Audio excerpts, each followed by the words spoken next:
माघ मास के शुक्ल पक्ष की एकादशी को जया एकादशी के नाम से जाना जाता है। इस दिन भगवान श्री हरि की पूजा की जाती है। जया एकादशी को सबसे महत्वपूर्ण व्रतों में से एक माना जाता है। ऐसा माना जाता है कि इस दिन भगवान विष्णु की पूजा सच्चे मन से करने पर व्यक्ति के सभी दुख दूर हो जाते हैं और व्यक्ति नीच योनि जैसे भूत प्रेत और पिशाच की योनि से मुक्त हो जाता है। आइए आपको बताते हैं साल 2024 में जया एकादशी का व्रत कब रखा जाएगा और व्रत का पारणा किस दिन किया जाएगा।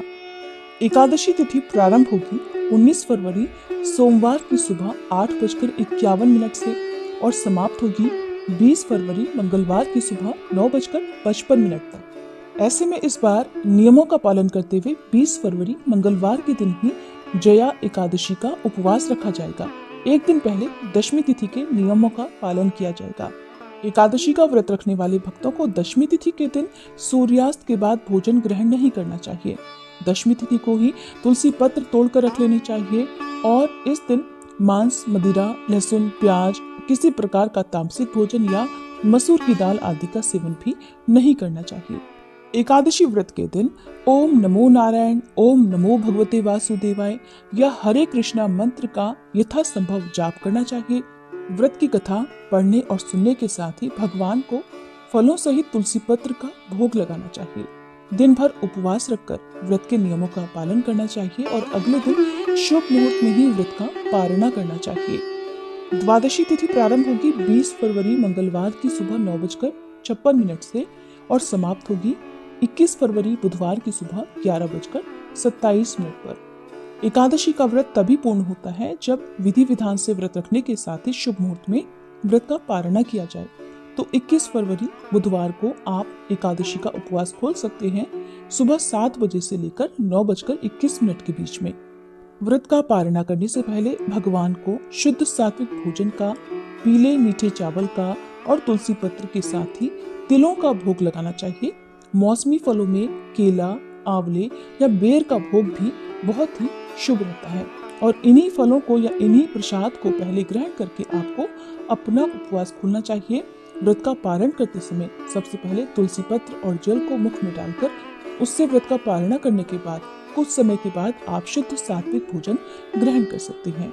दान की जाने वाली सामग्री में आप काले तिलों का, मौसमी वस्त्रों का, पीले फलों का, बेर, आंवले या फिर आप घी, गुड़ और कंबल आदि का भी दान कर सकते हैं। इसी व्रत के संबंध में एक बार धर्मराज युधिष्ठिर को भगवान श्री कृष्ण ने एक कथा सुनाई, जिसके अनुसार कालांतर में देवराज इंद्र नंदन वन में अप्सराओं संग विहार कर रहे थे और गंधर्व गान कर रहे थे। गंधर्वों में पुष्पदंत और उसकी कन्या पुष्पवती, चित्रसेन और उसकी पत्नी मालिनी सहित उसके 2 पुत्र पुष्पवान और माल्यवान भी उपस्थित थे। माल्यवान पर मोहित गंधर्व कन्या पुष्पवती ने माल्यवान को रूप लावण्य से मोहित कर लिया। गंधर्व इंद्र हेतु गान करने लगे, परंतु भ्रमित मन के कारण उनके बेसुर ताल से क्रोधित होकर देवराज इंद्र ने उन्हें शाप दे डाला, जिसके अनुसार पुष्पवती और माल्यवान ने मृत्युलोक में पिशाच रूप धारण करके अपने कर्मों का फल भोगा। जया एकादशी आने पर उन्होंने भोजन और जल त्याग कर पीपल के वृक्ष के नीचे रात भर जागरण करके भगवान का ध्यान किया, जिससे उनकी पिशाच योनि से मुक्ति हो गई।